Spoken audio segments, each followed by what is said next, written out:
Assalamualaikum students. My name is Naveed Ali. I teach OA and A-level physics at Alpha College. So today we are starting another video for A-level electric field. A2 का जो electric field का topic है. So मैंने last class में भी एक दो questions करवाए थे. So today we are solving this question number 6 of my book, that is on page number 201.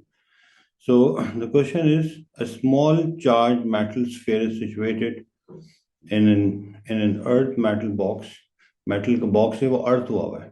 Figure 4.1 illustrates the electric field between the sphere and the metal box.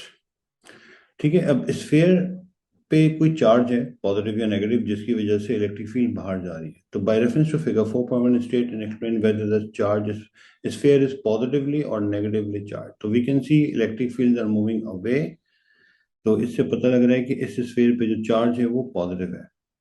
Electric field line ये show करें कि अगर एक और positive test charge आ गया तो उस पर फोर्स आउटवर्ड लगेगी. तो उसका हमें पता लग गया देखते कि हमें इसमें एक्सप्लेन करना है कि स्टेट भी करना है और एक्सप्लेन भी करना है.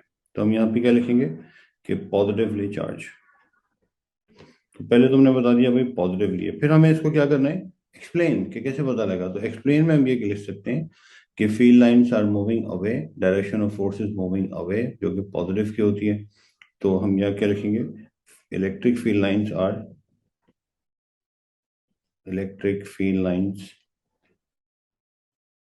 Are outwards. Electric field line outwards है. तो अगर कोई पॉजिटिव टेस्ट चार्ज होगा तो उस पर अवे फोर्स लगेगी, ठीक है, रिपल्सिव फोर्स लगेगी. तो डायरेक्शन ऑफ फोर्स हम ये भी ऐड कर लेते हैं बात कि जो डायरेक्शन ऑफ फोर्स होगी, direction of force on a positive test charge is away from the sphere.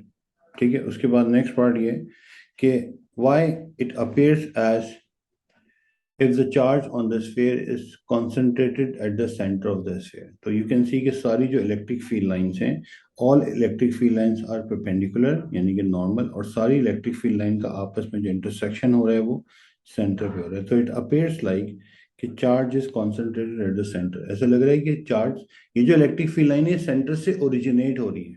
तो हम ये बात यहाँ पे लिख सकते हैं कि ऑल फील्ड लाइंस, ये जो सारी फील्ड लाइंस हैं, all field lines are normal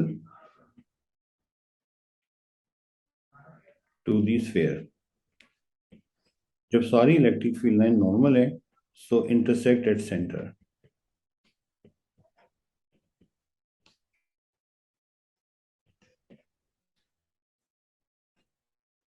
ठीक है, उसके बाद on figure 4.1 draw an arrow to show the direction of force on an stationary electron. कि इलेक्ट्रॉन पे फोर्स कहाँ लगेगी. अगर ये फोर्स इलेक्ट्रॉन कहाँ पर आ जाए, इलेक्ट्रॉन आ जाएगा ए पे. तो सबसे पहले तो देखो कि हमें फोर्स बतानी है कर्व फील्ड लाइन पे. आपको मैं बता चुका हूँ कि कर्व फील्ड लाइन पे जो डायरेक्शन ऑफ फोर्स होती है वो टेंजेंट होती है. तो we can draw tangent line. और क्योंकि यहाँ पे है इलेक्ट्रॉन, इलेक्ट्रॉन पे फोर्स की डायरेक्शन इलेक्ट्रिक फील्ड के ऑपोजिट होती है, क्योंकि इलेक्ट्रिक फील्ड हमने बनाई है पॉजिटिव चार्ज के रेफरेंस से. तो अब इलेक्ट्रॉन पे जो डायरेक्शन ऑफ फोर्स होगी वो इस तरह से होगी. तो हमने पहले एक टेंजेंट ड्रॉ किया है, टेंजेंट पे एरो ऑपोजिट लगाया है. इलेक्ट्रिक फील्ड का एरो जो जा रहा है वो इस तरफ जा रहा है, लेकिन हमारा एरो जो इसके ऑपोजिट जा रहा है, क्योंकि इलेक्ट्रिक फील्ड बनाते वक्त हमने सोचा था कि पॉजिटिव चार्ज में फोर्स कहाँ लगेगी, उस हिसाब से हमने बनाई है. तो हमें ड्रॉ करना था, हमने ड्रॉ कर दिया. इसमें 2 मार्क हैं, 1 मार्क होगा टेंजेंट बनाने का, 1 मार्क होगा एरो की डायरेक्शन सही लगाने का.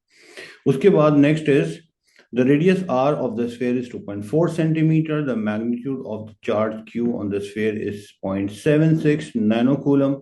Use the expression v equals to 1 upon 4 pi epsilon q over r to calculate the value of the magnitude of potential. Magnitude निकालना है, डायरेक्शन पे नहीं जाना हमें.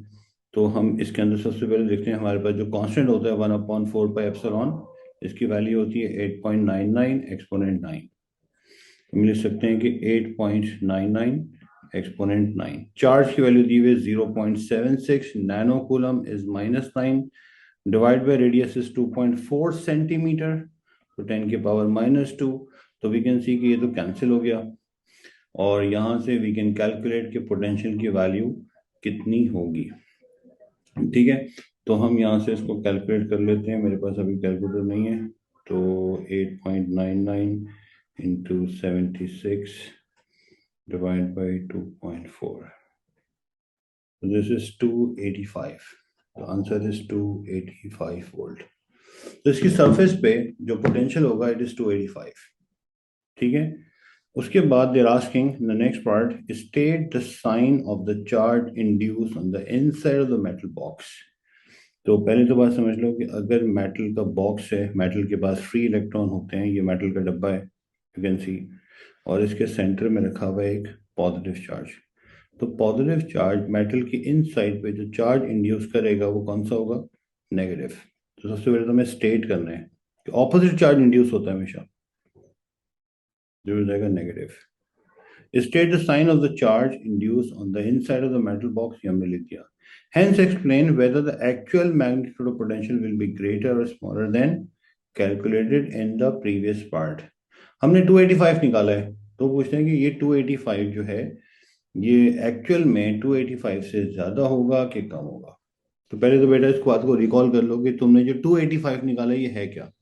तो तुमने जो 285 निकाला है बेसिकली निकाला है 285 जूल्स पर कूलम, यानी कि 285 वोल्ट। इसका क्या मतलब है कि इन्फिनिटी से 1 कूलम चार्ज को यहां तक लाने के लिए जो काम करना पड़ेगा वो कितना कम करना पड़ेगा? 285 जूल्स पर coulomb. The total work done to bring 1 coulomb charge from infinity to the surface of the sphere is 285। लेकिन इसके अंदर हमने अज्यूम किया था कि ये आइसोलेटेड है। ये क्या है? आइसोलेटेड है। लेकिन अब तो हमें पता लगा आइसोलेटेड नहीं है, बल्कि इसके चारों तरफ एक मेटल का बॉक्स है, और मेटल के बॉक्स पे चार्ज भी है, और चार्ज भी है नेगेटिव। तो नेगेटिव चार्ज तो इस वाले चार्ज को लाने में हेल्प करेगा या अट्रैक्ट करेगा इसको। तो इसका मतलब हमारा एक्चुअल वर्क डन जो होगा वो 285 से कम होगा। क्लियर होगी बात?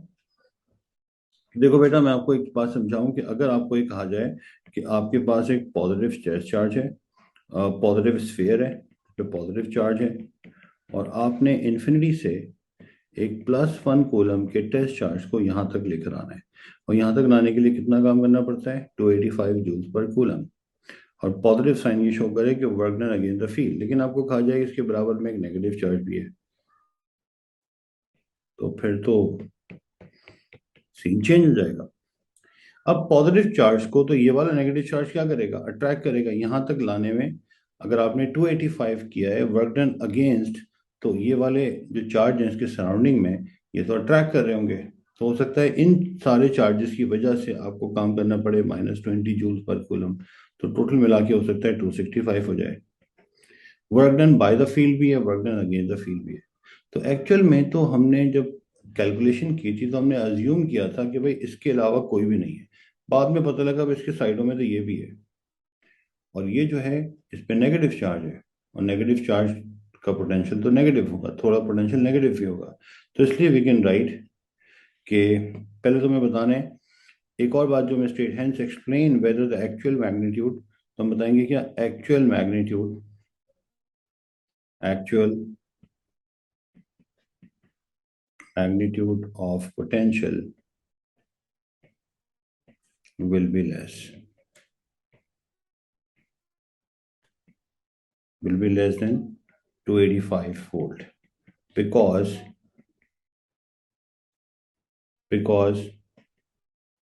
the negative charge on the metal box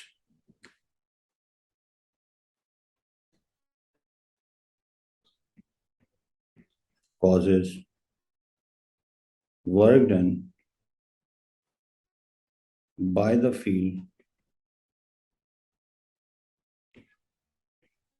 to bring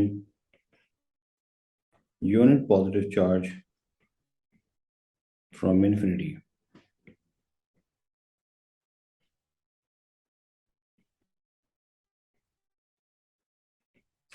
ठीक है, तो हमने पहले कैलकुलेशन की थी ये सोच के कि ये स्फीयर आइसोलेटेड है। बाद में हमने देखा कि इसके सराउंडिंग में बॉक्स भी है, और बॉक्स पे ऑपोजिट चार्ज है, नेगेटिव चार्ज है। तो नेगेटिव चार्ज का पोटेंशियल नेगेटिव होगा, पॉजिटिव चार्ज का पॉजिटिव होता है, तो ओवरऑल आंसर हमारा कम हो जाएगा। Okay, So now look at the last part. It has only one mark, although a lead sphere is placed in a lead box. Lead का sphere है, लेड का बॉक्स है, ठीक है। यहाँ मैं बना के दिखा देता हूँ आपको ताकि दिमाग में बैठ जाए बात कि लेड बॉक्स, इसके अंदर लिखा हुआ है लेड स्फेयर। फॉर एग्जाम्पल ये हैंग हुआ है। A lead sphere is placed in a lead box in free space in a similar arrangement to that. अच्छा, अभी सिमिलर अरेंजमेंट क्यों बोल रहे हैं इसको ये, क्योंकि अभी के लिए तो हमारे पास एक स्फेयर है और इस पे चार्ज है, और आपको पता है कि चार्ज कौन सा है स्फेयर पे, पॉजिटिव, और बॉक्स पे चार्ज कौन सा है, नेगेटिव। और आपको पता है जब एक पे पॉजिटिव और एक पे नेगेटिव चार्ज हो तो इन दोनों के बीच में क्या होती है, अट्रैक्शन। ये पॉजिटिव स्फेयर जो बॉक्स है मेटल का उसको अट्रैक्ट कर रहा है, क्योंकि स्फेयर पे चार्ज पॉजिटिव है, बॉक्स पे चार्ज नेगेटिव है। A lead sphere is placed in the lead box. अब ये lead box है और स्फेयर भी lead का है, और आपको पता है अकॉर्डिंग टू ग्रेविटेशन कि हर मास हर दूसरे मास को अट्रैक्ट करता है, यानी इन दोनों के बीच में भी क्या है, अट्रैक्शन है। इसलिए वो कह रहे हैं कि सिमिलर अरेंजमेंट है, ठीक है। Explain why it is not possible for the gravitational field to have a similar shape of that of electric field. Electric field का शेप हमको क्या बना के दिया है कि इलेक्ट्रिक फील्ड पॉजिटिव से आउट है, नेगेटिव में इन है, और इलेक्ट्रिक फील्ड की लाइनें हमेशा परपेंडिकुलर होती हैं। इलेक्ट्रिक फील्ड आउटवर्ड है, एक से आउटवर्ड है, दूसरी में इनवर्ड है, ऐसी इलेक्ट्रिक फील्ड हमको बना के दी है उन्होंने, ठीक है। ये इलेक्ट्रिक फील्ड इसमें बनी हुई है। तो कह रहे हैं कि जब इलेक्ट्रिक फील्ड ऐसी है तो ग्रेविटेशनल फील्ड का ग्राफ ऐसा क्यों नहीं बन सकता। तो हमें पता है ग्रेविटेशनल फील्ड हमेशा इनवर्ड होती है। लेड बॉक्स की ग्रेविटेशनल फील्ड इनवर्ड होगी, लेड स्फेयर की, ये लेड स्फेयर है, और लेड बॉक्स है इसकी भी फील्ड क्या होगी, इनवर्ड होगी। तो इसलिए ग्रेविटी के अंदर ये बड़ी मिस्टीरियस चीज़ है, या आप कह लो कि ये कमी है इसके अंदर कि दोनों ऑब्जेक्ट अट्रैक्ट कर रहे हैं लेकिन फील ऑपोजिट है। अर्थ और मून अट्रैक्ट करते हैं, अगर फॉर एग्जांपल ये अर्थ है और ये मून है, तो अर्थ और मून दोनों एक दूसरे को क्या करते हैं, अट्रैक्ट करते हैं। जब ये अट्रैक्ट करते हैं लेकिन इनकी फील, अर्थ की फील ऐसी होती है, मून की फील ऐसी होती है, ऑपोजिट फील होती है, अट्रैक्ट करते हैं। तो दिस इज द डिफरेंस।